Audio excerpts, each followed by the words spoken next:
Magandang gabi. Pagpatuloy natin ang pag-usapan natin po ito yung irrevocable resignation ni Elizalde Co bilang congressman. Ano kayong mapapala niya at ng kanya mga kakampi kung siya mag-resign? Ito po ang dahilan kung bakit ito na pinakamagandang option nila para mag-resign. Pero bago ko sasabihin kung ano yung option, sasabihin ko muna anong ibig sabihin nito patungkol sa ebidensya. Ano bang usapin? Ladies and gentlemen, the fact na nag-resign si Tambaluslos, si Lizalde Co, isa lamang po itong indikasyon na malakas ang ebidensya laban sa kanya at eventually kung malakas ang ebidensya laban sa kanya, malakas din ang ebidensya laban kay sino? Kay Tambaluslos. At kung malakas din ang ebidensya laban kay Tambaluslos, delikado na ngayon litsin si BBM. Matutukoy na ngayon yung koneksyon. Koneksyon sa gitna ni Marcoleta at ano to, para mahina tong ano ko dali lang. Sa Marcoleta at saka si, mahina ba ito, parang lumalabas, no? Pasensya na kay green screen kasi ito eh. So, hihina, mawala ngayon ng ebidensya na direkta mag-uugnay kay Tambaluslos at mawala din ng ebidensya from Tambaluslos papunta kay BBM. So, sino ba talaga yung salarin dito? Litsin, God knows that the guilty party here is no less than BBM, Tambaluslos, Saldico, at saka mga galamay nila. Pero pinaka-most guilty rito po si BBM. At saka kung pag sinabi mo BBM, kasama po dyan si Lisa Araneta Marcos. Yan po sila ang mga arkitekto nitong flood control debacle. Sabi pa nga ni Father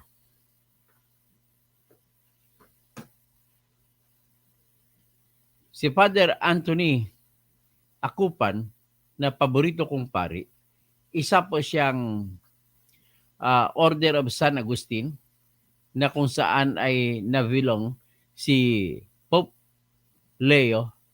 Sabi niya, dapat kailangan sa kanyang sermon nung nakarang linggo, dapat makialam na ang mga Pilipino. Noong nakaraan sa panahon po ni Janet Napoles, ang pinag-uusapan na nawala po Pastor Rabi ay 600 million pesos labang po. Ngayon, ang pinag-usapan ay mahigit 1 trilyon mula noong taong 2022 hanggang sa taong kasalukuyan.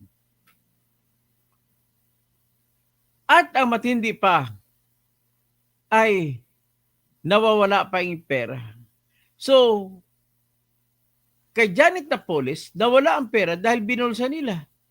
Dito, yung iba ay kunwari gumawa ng proyekto na under-design kuno, sabi ni Engineer Bryce Hernandez. Kung ako tanungin mo, mali ang termino na under-design. Kung hindi, substandard talaga. Bakit? Kasi yung disenyo, halimbawa na labang.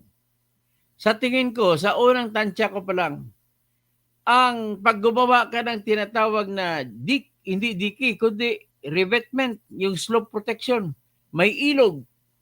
Sa ilog, sa gilid ng ilog, may pampang. Ang pampang gagawin mo simento. So, ano ngayon, pag tansya-tansya lang, pag tanungin mo sa mga forbad, wala pang competition kung anong bakal ang gagamitin. Dapat kung ako tatanungin mo dyan, tawagin nyo mang over-design, ay gagamit po ako ng 25 mm na bakal.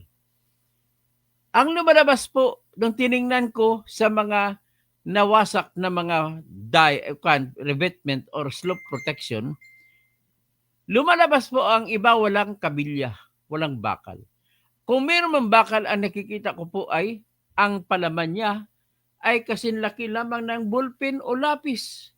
Nang ibig sabihin po, yan po ay 9 mm. 9 mm ang kapal. Hindi pa nga naging 12 mm eh. Kasi 12 mm, yan yung kalahati ng ruler, kalahati ng 1 inch. Yung 1 inch yan 25 mm. So dapat mga 25 mm ang kapal ng bilog. Isa pa na mali na ginawa nila ko. Halimbawa, pampang ito. Pampang. Ang pampang, kung pampang ng simintuhan mo, nakapatong ang simento sa pampang ng ilog, pag dumaan ang tubig, kakainin ng tubig ang mga lupa sa ilalim ng ilog. At pag kinain niya, mahuhulog ngayon itong mga simentado na revetment. Huhulog yan hanggat sa mawawasak. So, hindi ganon ang disenyo. Merong technology na ginagamit ng mga engineer. Sa ngayon, ang sistema nila ganito po. Maglalagay muna sila nung mga bakal na tinatawag na sheet files. Bakal na kasing lapad ng mga 9 to 10 inches. O di yung iba, kahit 6 inches na lang. Tapos, dugtong-dugtong mo yan, kabit-kabit mo. Ibaon mo, papaluin mo ngayon ng hammer. Babaonin mo. Ang tanong, ano ba dapat ang baon? Gano ba dapat kalalim? Dapat po ang baon ay hindi bababa sa 15 meters. At ang lilitaw ay mga kahit 3 meters ang lilitaw o 5 meters.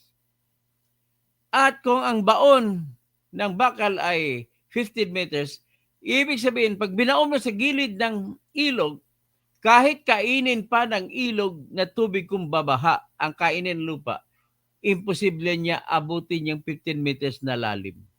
At kung hindi niya abutin, yung nikalagay na revetment na nakaplinya yan, mahaba, kilometro yan, dyan papatong ngayon ng semento, ng pampang. Kung hindi magigiba yung pinapatungan ng semento, ay hindi rin mawawasak ang pampang. Para kasigurado ka, yung pampang, kahit nakapatong sa lupa, o dapat sa sub-base, dapat pinakamaganda dyan po ay buhangin ng patungan. At saka may bato. Kasi kung lupa, kakainin na lang erosion, kakainin na lang tubig. So ngayon, papatungan nila ng simento at ang kapal dapat ng kabilya o bakal ay dapat, kung ako tanungin mo, kung ako mag-design yan, ay 25 mm. So ngayon, pagpatong niyan, kahit dumaan ang tubig, hindi po yan masisira, hindi makakain. Ngayon, anong nangyari sa ginawa nilang proyekto ni Saldico? Siyempre, lahat ng kontraktor, pare-pareho ang estilo. Yung 15 meters na baon ay gagawin lang nila 9 meters para pagkakitaan nila yung bawas na 6 meters. Ganun po ang ginawa. Kaya nakikita mo ay natutumba ang mga tinatawag ng revetment o mga slope protection na mga simento. Ibig po sabihin, kung ang baon mo ay 9 meters lang o 6 meters, ang karanasan natin nagpapakita na yung ugali ng tubig ay kumakain ng malalim. So para hindi abutin, base sa karanasan, kailangan mga 15 meters ang lalim. So dahil doon, marami pong proyekto nasira. At yung mga nasira na to, sino ngayon may kasalanan? Ang may kasalanan nito ay yung from the start, yung nagsingit ng mga pondo. Kasi bakit singit? Kasi dapat, halimbawa sa Oriental Mindoro, iba pa yung seawall po. Ang seawall sa tabi ng dagat naman yan. Ang pinag-usapan natin, river. So, kung ang ilog ay 1 kilometer ang haba, dapat isang kontrata na yan para pare-pareho uniforme ang gawa ng kontraktor. Ang ginagawa nila hati-hatiin na tig 100 meters. At mag-copy-paste yung design, copy-paste din ang estimates, copy-paste din ang work, scope of works, program of works, at saka mga PERT CPM. Copy-paste lahat yan. At kung copy-paste, kung magkano halaga dito, ganun din ang halaga sa iba. Ubusin mo 10 kontrata yan, 1 kilometro ang haba. Ganun ginagawa nila. Okay, pag ganun ginagawa nila, kabila ng ipampang naman ng ilog, ganun. Wala nang design, hindi na po nagsusoil test ang mga yan. Dapat may soil test analysis pa. Dapat magbo-boring test pa para malaman ko anong lupa ang kayo po ay magbabaon ng steel sheet, dapat alamin mo kung anong binabaonan mo, anong klaseng lupa. So, ganun ang nangyari. Kumbaga, sira lahat. Tapos, dahil kinukunan nyo ng porsyento, ang tawag nila sa flood control projects ay tubong lugaw. Magkakalaga na 96,500,000 nagtataka ka standard.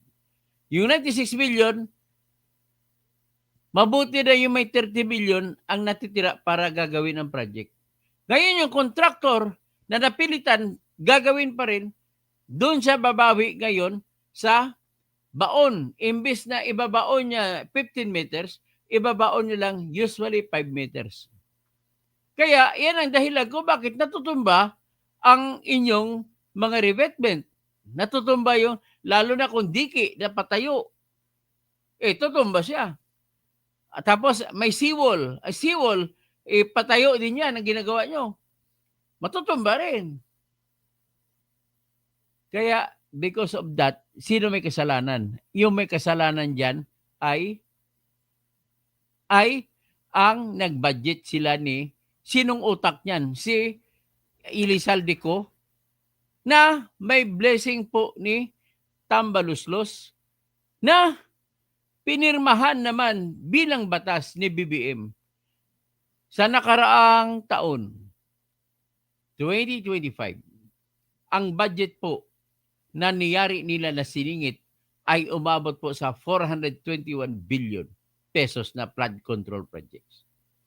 Kaya umangat ang budget ng DPWH, humigit pa 1 trillion plus, humigit pa sa budget ng educational sector. So, pag bumampas pa sa educational sector, linabag na ang konstitusyon. So, para maisalba ni Bongbong Marcos, ang ginawa niya, nilinya niya na gumawa sa listahan ang mga budget na dati hindi ginagawa. Ang budget na nilalaan para sa Philippine Military Academy ay ginawa ng educational sector. Ibis na budget sa Armed Forces. Ang budget naman sa Philippine National Police Academy at yung budget sa mga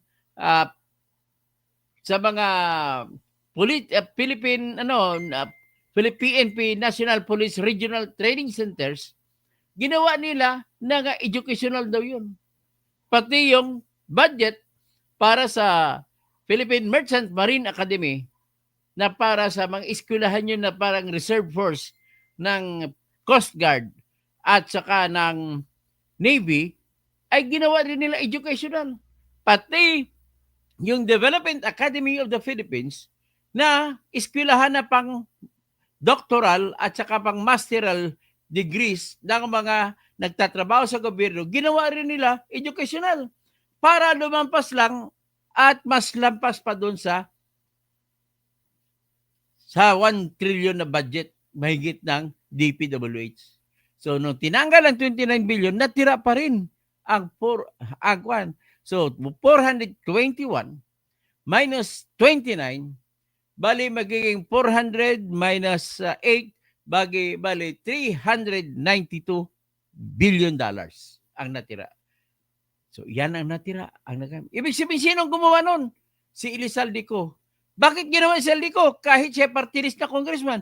Dahil po may tao sa likod niya. Hindi niya gagawin yun kung walang blessing o walang bendisyon mula kay Tambaluslos na Speaker of the House. At hindi rin gagawin ni Tambaluslos kasi ibabasura ni Bongbong na presidente kung walang pagpayag mula kay Bongbong Marcos. So because of that, nakikita na natin ang senaryo na kailangan tanggalin si Elizalde Co sa equation ng kaso para hindi tatawid ang ebidensya papunta kay Tambaluslos at saka kay BBM. So anong klaseng ebidensya ang tatawid para magiging guilty si Tambaluslos? Tanging mga salita.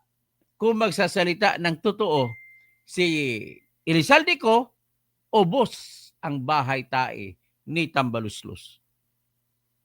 At kung magpilitan magsalita si Tambaluslos, at sigurado ko alam din ni Salde na alam ni BBM yan. Kung titistigo si Salde, ituro niya na utos ito ni Bongbong Marcos at ni Tambaluslos. Patay, guilty sila lahat.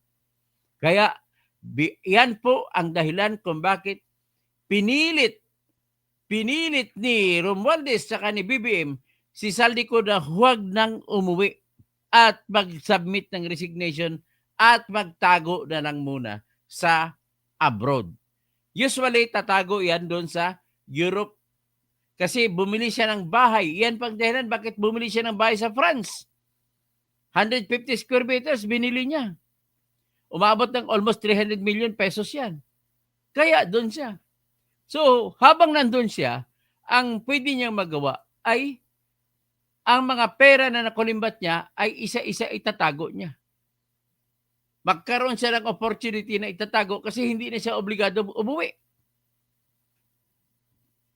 Isa pa, ang ginagawa niya, gamit ng ibang korporasyon para pambili-bili na kung anong mga negosyo. Eventually, hindi na yan uwi at doon na magninegosyo sa Europe. Paborito niya ang Spain, ang Madrid. So, usually, marami na rin siyang negosyo dyan sa Madrid. Yan po ang katwiran kung bakit nag-resign si Elizalde Co. Kaya, masama po yun sa ating bansa. Ang problema ni pinagmamayabang na Napolcom red notice ni Remulla ay kunwari lang yun. Kunwari na hulihin nila. Pero ang katotohanan, protektahan nila si Salde Co para hindi makatestigo laban kay Tambaluslos at laban kay BBM. At laban kay Lisa Araneta Marcos. Yun po ang katotohanan, ladies and gentlemen. Kung tama si Sewell, he is the bridge that connects the anomalies and the brains of the massacre of our funds. Matindi. So, yan po ang dahilan kung bakit nag-resign irrevocable si Salde Co. So, ladies and gentlemen, magdasal lang tayo na mayroong tinatawag na divine intervention. Ang pinaka-problema natin, kagaya niyan, inilipat niya na ngayon yung mga air assets niya, mga helicopters niya, at saka mga jets niya. Sabi nga ng taga-Navy, buti pa yung si Salde Co, may aeroplano, ang Navy walang aeroplano, ang Air Force kulang sa aeroplano. Yan, Geoffrey, magandang gabi po. So, yan po ang kwento ng lahat. Jerry Enchon, Dok Toto, may iihi ng dugo sa mga ikinanta ni Master Sergeant Gotesa sa gabay ng mga matitinong senadors. Opo, tama po yan. Dagang salamat po, sir. Squeezy, paano kikilos military na bigyan ng 80 billion insertions? Helen Bagyo, good evening po sa lahat. Ivy Valen, Katoto, isama mo naman pag-expose pati na rin po yung nakaraang admin kasi wala pa tayong nakikita sa nakaraang admin maliban sa Parmali, maliban sa war on drugs. Wala po ako nakitang connection sa Duterte na mga flood control. Kasi sa panahon ni Duterte, katotohanan naman na walang flood control projects na naginiba ng baha. Yan naman po ang katotohanan. Helen Bagyo, At saka kukunti lang budget ng flood control budget sa panahon ni Duterte. Hindi nga umabot sa 100 billion kada taon. Ang kay Bongbong Marcos umabot 500, umabot na hanggang ano, 3 taon, 1 trillion. So, Hedy Fajardo, dapat kumilos na ang mga naka-uniforme natin. Wala na tayong mapagkatiwalaan sa mga nangyayari. Kaya, hinihimok ko mga Philippine Marines at saka yung mga member ng SAF at saka ibang special forces na gumagwardya kay Tambaluslos at saka kay Saldico, lumabas na po kayo. Kayo lamang ang pag-asa ng bayan para maging ebidensya kayo at kayo lamang ang tulay para mabawi namin ang pera sa mga bangko kung saan nila tinatago. Pero sigurado ako, wala pong bangko pinagtataguan yan. Ang bangko po nila ay yung mga kwarto na ginagawa nilang vault ng kanilang pera.